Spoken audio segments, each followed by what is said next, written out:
Introduction. Some of the greatest conflicts in history occupy a very important centre place in cultural and socio-political aspects. They are an anchor of inspiration to take from when it comes to resistance and upholding one's self-respect. Wars, just like anything else, are an integral ingredient of a functional civilization, for without it, human survival is itself an impossible task. In popular media, wars are shown to be the ideal event between good versus evil. Since that could be a case to record, wars have generally been fought for political and social purposes, at least in the real spectrum, and that concept really hasn't changed, at least since the time when humans started developing full-scale civilizations. True, wars involve violence, but even political purposes can be either good or bad. Take the case of the historical Third Servile War, where a gladiator named Spartacus rebelled against Roman rule in the southern parts of mainland Italy with the objective of freeing all slaves from the Republic. As heroic it might suggest, and heroic it indeed was among the gladiators, the Third Servile War had political repercussions not just under Roman rule, but for the next millennium as well, most notably during the Great War of 1937–45, when several eastern countries under the Soviet regime used his inspiration against the invading hordes of Nazis. In addition, the slaves under Spartacus also wanted to form up their own nation-state, as a lot of popular historians suggest. And yet, certain conflicts are purely political in nature.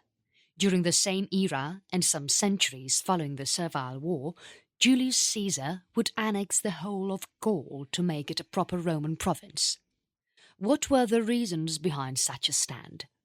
Several speculations exist, but the clear facts tells us that Rome had ambitions in its northern neighbouring regions as well for the civilization to really spread to the rest of Europe.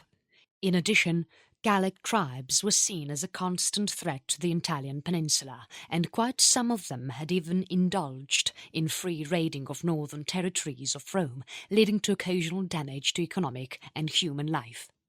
The political and social repercussions of Roman expansion were enormous and permanent.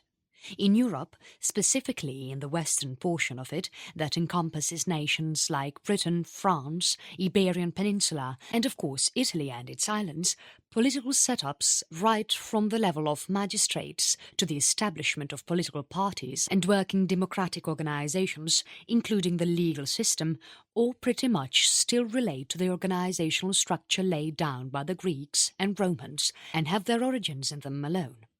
This could never be achieved if political expansions were not realized, and hence senators, administrators and generals made it sure that civilization really pushed the human race forward.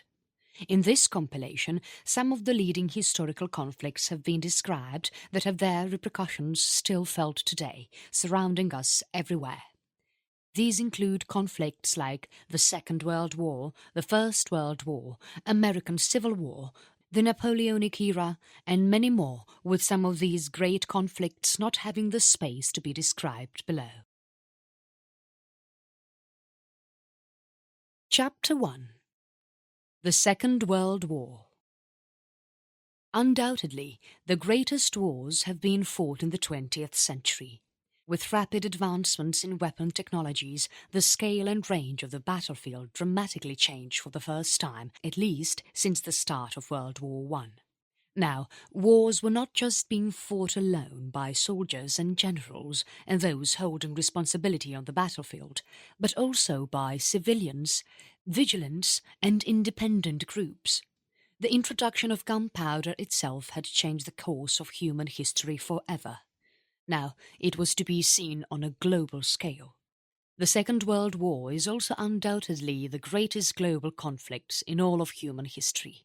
Official dates of its beginnings differ, but most agree that the conflict started in 1937 with the election of Hitler as the Chancellor of Germany and his party as the leading faction of the nation, and the events that followed thereafter. The war only reached its peak starting from 1939 to 1940 with the final declaration of the US in the war and the surprise invasion of Soviet Union, thus leading to an era where giants like Russia participated at full lengths. It was an era of total war. These course of events were not just limited to the European theatre. A new rising power, Imperial Japan, had risen to new, unprecedented political levels never before seen in Japanese history. After the unification of Japan in the Middle Ages and a series of efficient policies and enterprising statesmanship, the island nation had become the powerhouse of the Eastern Sphere, surrounded by incomparably weak and obscure nation-states to its immediate west. China was extremely divided and embroiled in one civil war after another following the collapse of the Qing regime in early 1900s, and with little to no resolve. The once huge civilization lay almost open to Japanese intervention and its ever-increasing political clout and influence. To some, the sudden Japanese participation in the war was a drastic, hasty step. Imperial Japan had reached increasing heights post-1850s after the Meiji Restoration in 1868.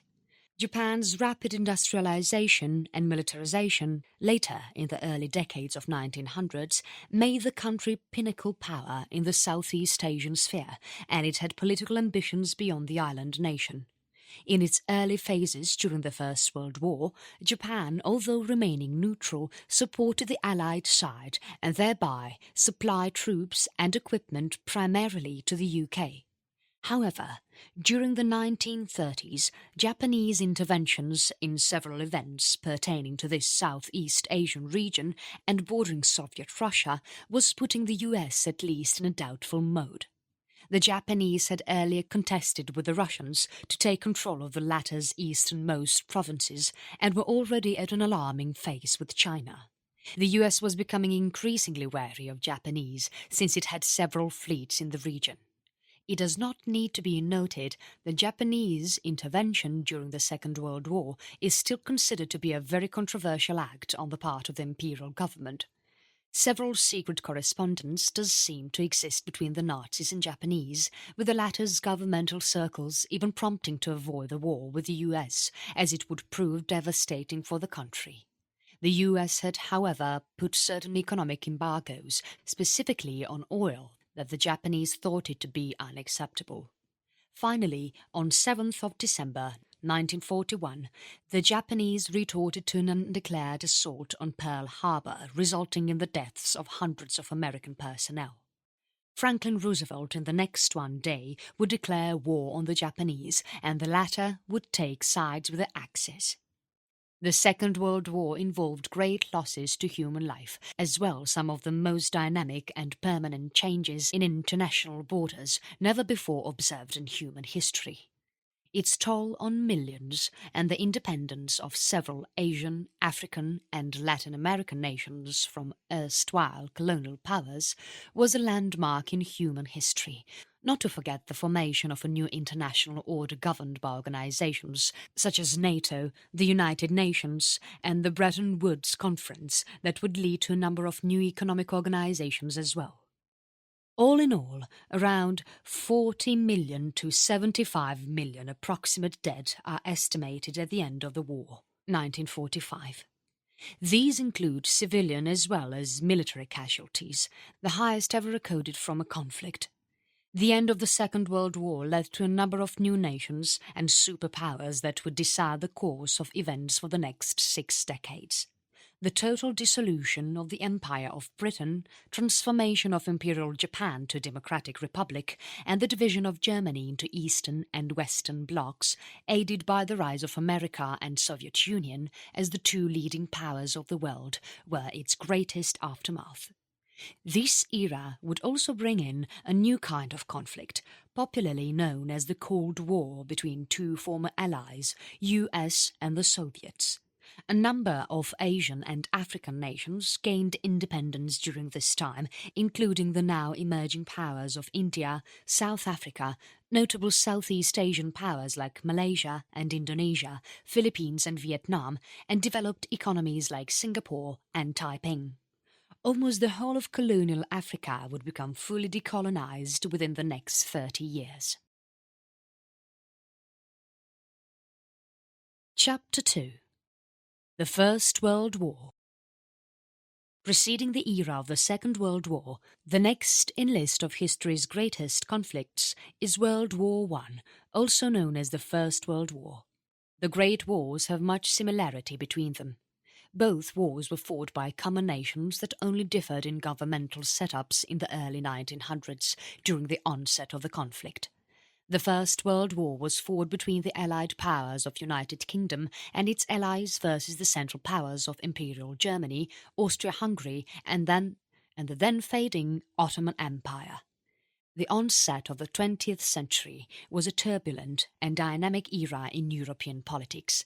The Bolsheviks, under the leadership of Lenin and fellow communists, had overthrown the age of Tsarist regime of Russia and established a new Soviet Union.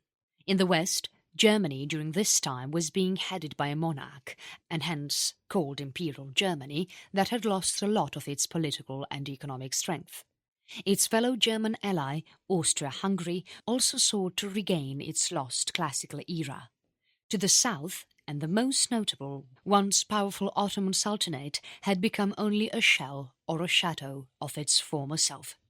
With almost all of its Middle Eastern, Eurasian and Balkan territories lost, the Sultan actively looked forward to the day when the Turks would regain their former economic and national glory. Although the conflict remained predominantly European in its engagement, its combatants involved global adversaries, with only a certain portion of Southeast Asia, Japan and China, being set aside. Almost the rest of Asia and Africa was directly or indirectly involved in the Great War, owing much to the historical perspective, since this was also a peak colonial era. Major combatants involved the UK, France, Germany, Austria-Hungary and the Ottoman Empire. Together these powers covered almost half of the known world. The newly formed Soviet Russia would remain neutral throughout, although it would by itself plan ahead for a more active participation in European politics. In the East, Japan would remain reluctantly neutral, although the to-be major power in the Second World War would supply equipment and aid to the Allied powers, specifically to the UK. The First World War is often termed as a foolish war by modern historians, citing many reasons that may be in support of the claim. In fact, the whole course of events that led to the global crisis that would claim an approximate 3.8 million lives are still seen through shock, since these events turned into a global conflict within not more than 2 months. On 28th of June 1914, the Archduke and heir to the throne of Austria-Hungary, Franz Ferdinand, got assassinated from a Serbian nationalist. The Archduke had missed assassination attempts by 6 Serbian nationalists who had assembled in Vienna during his visit to the city. Coincidentally, the convoy of the Archduke took a wrong turn to a street where another assassin was located, unknowing that the convoy would take a turn to the street. Gavrilo Princip, another Serbian nationalist and intended assassin, stood nearby where the convoy was passing from. Gavrilo, waiting for the right movement, captured the opportunity and shot the Archduke and his wife from point-blank range while the convoy was still passing forward. Amidst the chaos, surrounding guards were able to arrest Gavrilo almost instantly, although speculative theories exist as to how the assassin was brought forward to authorities, owing to lack of substantial witnesses that could relate to the arrest of the assassin. What started as a movement to establish a free and independent Serbia soon turned out to be the little spark that would put almost half of the known globe into total conflict. The days following the assassination attempt were marked by an uncanny normalcy. Streets of Vienna seemed absolutely undisturbed and pretty much the same as they used to be before, with little change in day-to-day life. Even among political circles of Austria, only a certain shock was observed, but the chances of a full-scale war was being totally ignored until the month of July, also known as the July Crisis. Following the assassination attempt in June, a whole list of political events revealed themselves in the following month. Since Serbia was at the centre of Europe, that is, a territory that included a number of communities, most notably being German-speaking as well as Slavic, the small nation was being keenly watched by Austria, the newly formed USSR to the east, and even Ottomans to the south, who had ruled the nation for several decades, at least during their peak of power in the Middle Ages. However, a trifling Austrian affair would turn out into a global conflict is still seen through with awe by most historians and political analysts. In the next couple of years that followed, Europe turned into a mosh pit of a wrestling ground. The month of July oversaw some hasty and tyrant diplomatic exchanges between European powers as France was warned by Germany not to support the general mobilization of Russia in Serbia, while several Allied powers demanded immediate referendums and actions towards mobilization.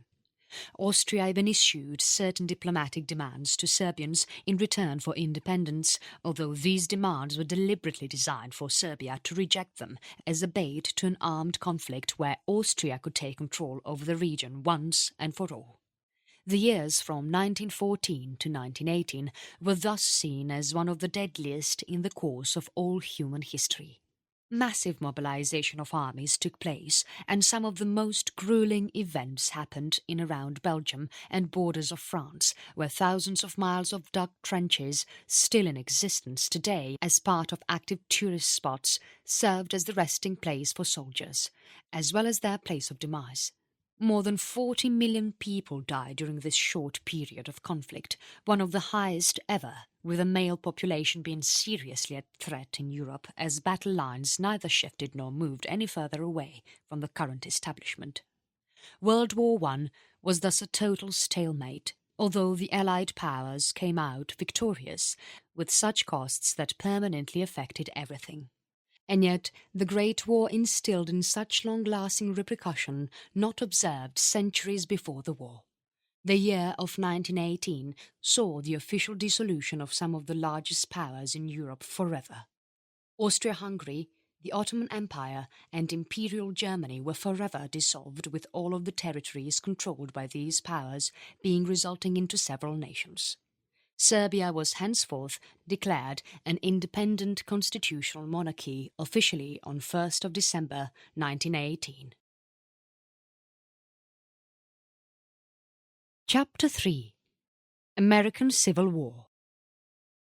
The American Civil War was fought between 1861 to 1865.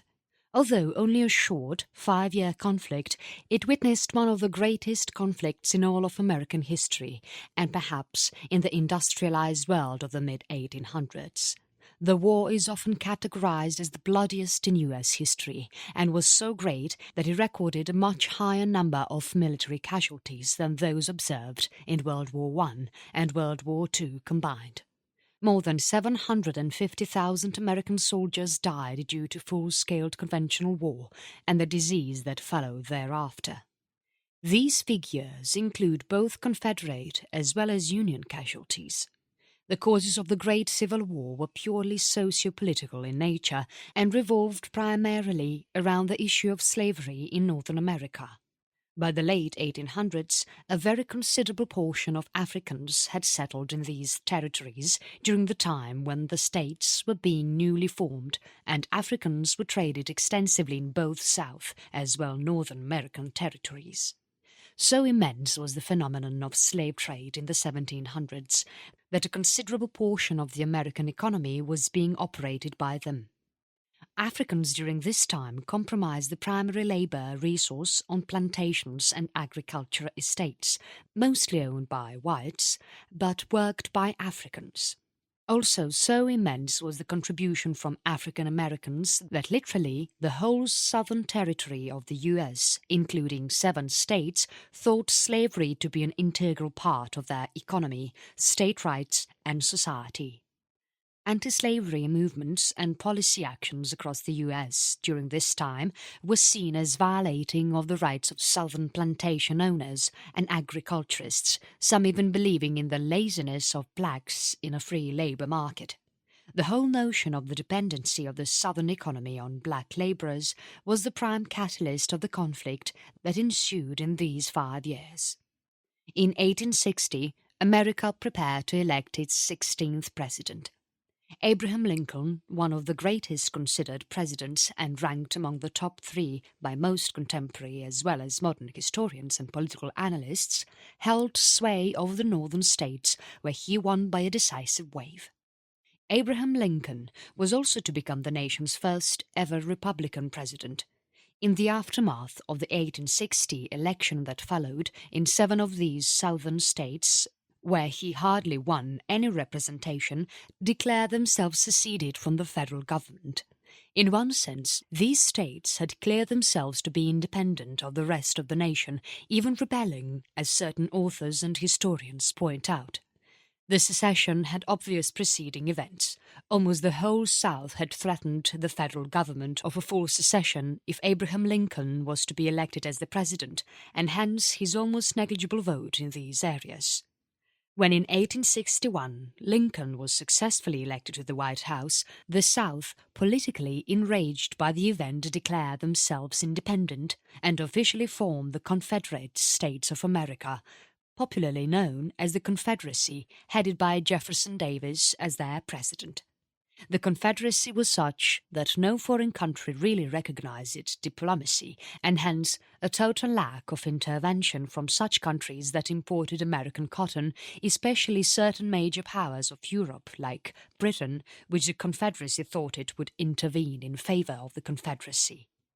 None did, however, and the vague promise got further jeopardized by Lincoln's attempt to thwart any assistance being provided to the South by blockading and destroying southern ports that could prove to be a potential element in trading arms, ammunition, and even cotton from Europe. With any prospective support from Europe now forever gone, the South took to its determined path to capture Washington, D.C. The Civil War was one of the first ever industrial wars, that is, mass mobilization of men and resources ever to be first observed in modern history. Both the Union as well as South were equally matched in terms of ability, number of men, and quality of leaders. In fact, the South gained immensely during the first phases of the war, and Lincoln had to devote considerable time in strategizing and executing military decisions he hardly ever had any experience in. In spite of the limitations of a lack of proper military education faced by him, Lincoln, through referring manuals, books, and any amount of literature that he could get his hand on, implemented some of the finest and best decisions lauded even in today's time. Abraham Lincoln cut off the South's trade route by destroying some of their key important ports, since the South never had a seizable navy. Next, Lincoln personally supervised all his appointment of top generals and military personnel. He maintained calmness under such events when the Union was in some instances unable to capture the Confederate capital. In such instances, Lincoln would quickly reshuffle the command and resume the war momentum.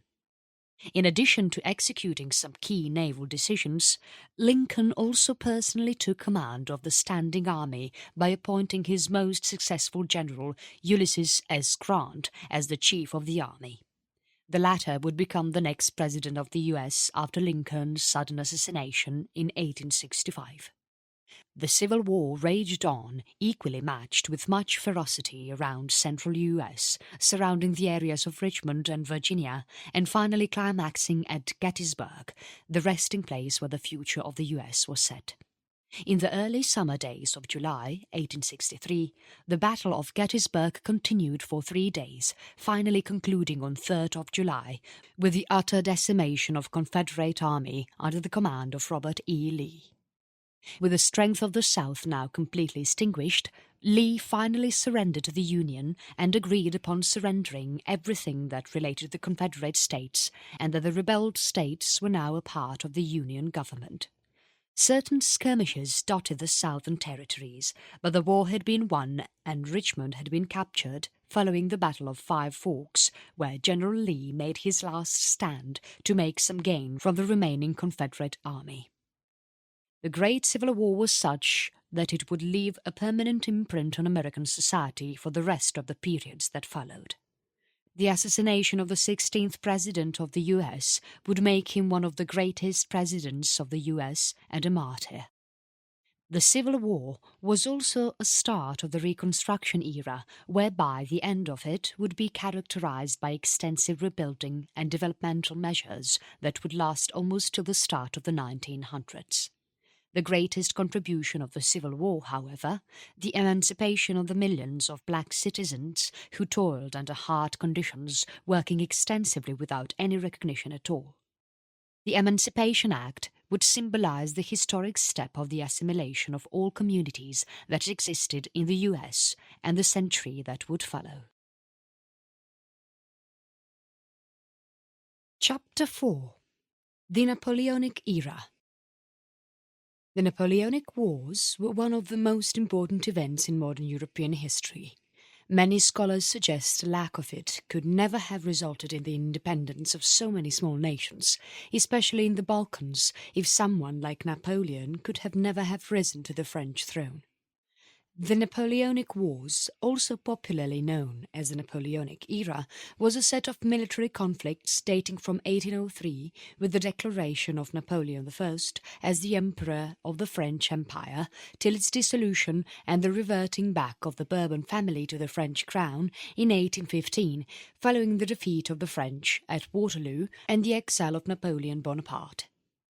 The Napoleonic era was perhaps one of the first events that would categorize itself as a global conflict, although its global scale really referred to the French conflict with the Ottomans, specifically in northern Africa, where the former controlled vast swathes of territories till the Middle East, all the way to the edge of erstwhile Kingdom of Morocco. The era remained, however, purely European in scale and historiography. Its repercussions were permanent and were felt overseas on several regions of Latin America that would be discussed later in the chapter. The Napoleonic era was one of the most turbulent in modern European history, following what the two great world wars stood for. It would also account to one of the highest ever casualties recorded in early 19th century European events. The beginning of the Napoleonic era starts with the reign of Napoleon Bonaparte, following the arrest and execution of King Louis XIV in the French Revolution. In 1789, France was characterized as being involved in a number of political conflicts with its neighbouring powers, most notably Britain, Prussia and Austria. To its easternmost corner, Russia too played its part indirectly. During the late half of the 18th century, France had weakened substantially for other major powers to gain strides in the global spectrum.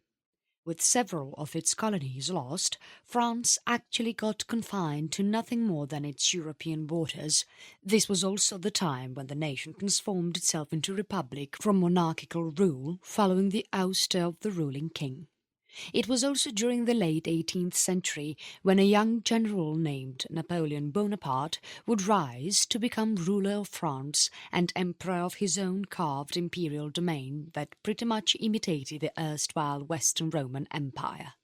So extensive Napoleon's achievements were that quite a lot of French polity seen today got established by him, including legal codes and the French flag itself with the official motto.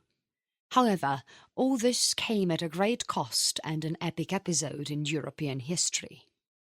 The initiation of the Napoleonic Wars is subjected to debate by several authors and historians. Most, although, agree that the French Revolution be included in the Napoleonic era, since Bonaparte was a fully commissioned general by then, and earned great victories at Egypt and northern Italy against rising Austria. However, the peak of the war began never before 1803, during the invasion of Italy and the Iberian Peninsula, and the decisive defeat of Austria resulting in the Treaty of Pressburg that resulted in a total withdrawal of Austria from the war. From 1803 to 1806, France, under Napoleon, controlled a vast swathe of territory never achieved in French history before, even during the peak time of the Bourbons. In a single, swift motion, Napoleon was able to take in Western Germany, Netherlands, Belgium, Switzerland, northern Italy, all the way to interior Austria's fully administered provinces of France. By that time, Napoleon's control over the French Republic and his military was triumphant and unstoppable. In fact, most historians agree that the position Napoleon was in 1806 was more than enough to sue for peace with Great Britain, Russia and all the major members of the First Coalition. However, France continued on without making major concessions, and this would prove to be a deadly mistake in the end. By 1806, Prussia and Russia had become the prime members of the Second Coalition, but in its fullest strength was still unable to stop French interests. The British were already involved with Napoleon, but fearing a destruction to their colonies, never really risked an all-out military campaign against France and its triumphant armies. Instead, it relied on a more unconventional warfare by inflicting hit-and-run tactics, especially on French trade routes and fleets wherever it could get its hands on. Through such events, Britain was at least able to prevent the French on gaining any foothold on its colonies, including India, that Napoleon had seriously considered in his roadmap. He had even sought to send envoys to Indian rulers like Tipu Sultan to make alliance with him against British interests in the subcontinent. However, such long-term plans could never really be realized, since Napoleon's energy and resources limited themselves to nowhere beyond Europe. At the turn of the dissolution of the Second Coalition, France had taken Berlin and severely defeated Russian armies. The French Empire had now achieved its greatest height, with the French flag waving triumphantly almost across the length and breadth of Western Europe. It had also inflicted some heavy blows to the Ottomans' hold on the Balkans and North Africa, following the era where the Sultanate was unable to progress itself due to several inbuilt socio-political limitations, especially from the clergy and imams who never allowed the ruler to implement in modern reforms for Turkish interest. The result was an almost total hegemony of France and its revolutionary spirit. However, all the glory was very short-lived, and it was to end unexpectedly and really quickly. By the start of the Sixth Coalition, France had suffered greatly, and all this came very unexpectedly. The invasion of Russia, following some decisive victories for the French, especially on fields like Borodino, earned them great achievements that were to be short-lived. Following victories at Poland and the Steppes, French gains severely thwarted during the invasion of Russia. The French had even occupied Moscow, but resistance still needed to be dealt with. Russia was by far the largest nation Napoleon had ever faced, and came face to face with the greatest difficulty to be ever handled, to gain foothold on every district and region of Russia during the time of peak winter when even the trees get frozen. The once triumphant French armies faced a very uncanny enemy now, nature's blizzards and snowstorms that could never be destroyed with gunfire or a close combat. As the stinging breezes of the December Russian winter took soldier after soldier with it, Napoleon had to desperately sound the withdrawal call. One of the greatest ever attritions suffered by any army, the French got reduced to mere numbers, with some of the ablest personnel, under Napoleon, gone with the winds. The invasion of Russia proved to be a total disaster, as more disasters lay ahead. Till the end of the Sixth Coalition, French armies suffered defeats for the first time in their service under Napoleon, after winning decisive victories during the initial phases. Napoleon was now being outnumbered, and this was the most plausible reason of facing defeats. After the withdrawal at Lutzen, Napoleon had to now command on the fields of France itself, where heavily outnumbered French armies were unable to sustain themselves for long. Napoleon finally abdicated on 6th of April, 1814, and exiled to the island of Elba. For quite some time, the future of Europe was now set, although the now ebullient Allies were facing an unexpected surprise. In 1815, Napoleon left his exiled home to command France again. He surprisingly took control over French affairs in a swift motion that caught off guard the Allies, who were now at peace, and the borders of Europe redrawn to their default status. The Bourbon king was again deposed, and Napoleon declared ruler. However, the year of 1815 was exceptionally short-lived, as the French dictator would witness his last days here. Following the formation of the Seventh Coalition, Britain with its allies of Europe decisively defeated the French army and Napoleon on the historic battlefield of Waterloo, permanently sealing the deal once and for all. Napoleon would never go on to see Paris again, instead being forced to exile to the remote island of St. Helena, west of the African western coast of Namibia on South Atlantic, thousands of miles away from Europe, where he would die 6 years later. The repercussions of the Napoleonic era were permanent. Following the occupation of Madrid and the fall of Imperial Spain to the hands of French, Spanish foothold on South America fell with its falling regime. Several of the former Spanish colonies became independent, with Portugal losing almost all of its possessions in the Amazonian continent. In Europe, the effect was far less. The principles of liberty and freedom were forever born, and these were to serve as leading principles for decades to come, even during the First World War, when several Balkan and Middle Eastern nations achieved independence from their former imperial rulers. Modern-day boundaries within Europe are actually the officially set boundaries of Congress of Vienna that took place in 1815 following the defeat of the French of Waterloo. Much of modern Europe owes its place to the Napoleonic era. Conclusion. With the book now ending its content, the conclusion that follows is that human civilization is pretty much shaped by conflict and resolution. It is still being shaped by it, as can be seen in the Middle East and Eastern Europe. In several parts of Asia, borders are still being redrawn and history is being made. Conflict is thus an inherent part of society, and no community gets shaped without it.